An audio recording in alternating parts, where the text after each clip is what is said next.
The crisis of fentanyl overdose deaths in the United States has reached alarming levels, with over 100,000 Americans dying annually from drug-related causes.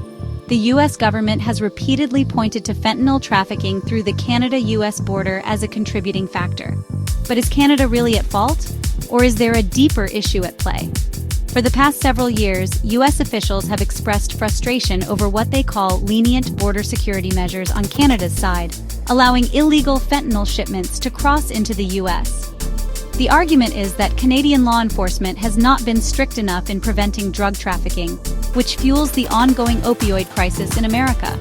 In response, the U.S. has considered imposing stricter trade tariffs and placing economic pressure on Canada to strengthen border control.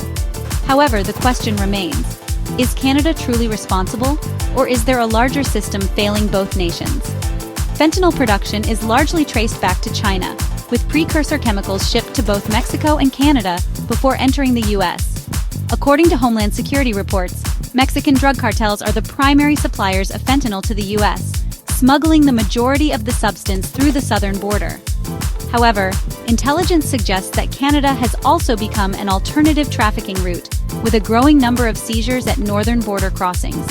While Canadian officials have increased efforts to combat illegal trafficking, including enhanced border inspections and stricter import controls, U.S. authorities argue that these measures are not enough.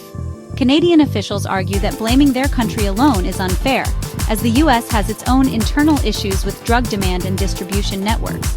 They emphasize that much of the fentanyl entering the U.S. still comes from the Mexican border, and that Canada has increased anti-drug efforts through law enforcement crackdowns and intelligence-sharing agreements with U.S. agencies. The deeper issue, they argue, is America's high demand for opioids and weaknesses in its own domestic policies to combat addiction. So where does the responsibility truly lie? While securing the Canada-U.S. border is critical, is it enough to stop the opioid crisis? Or does the U.S. need to focus more on rehabilitation, treatment, and stricter internal drug policies? If both countries fail to address the bigger picture, will trade tensions rise even further? One thing is certain, the fentanyl crisis isn't just a border issue, but a systemic challenge that requires more than just finger-pointing. If you or someone you know is struggling with addiction, please seek help from a medical professional or addiction services. The fentanyl crisis, a shared responsibility?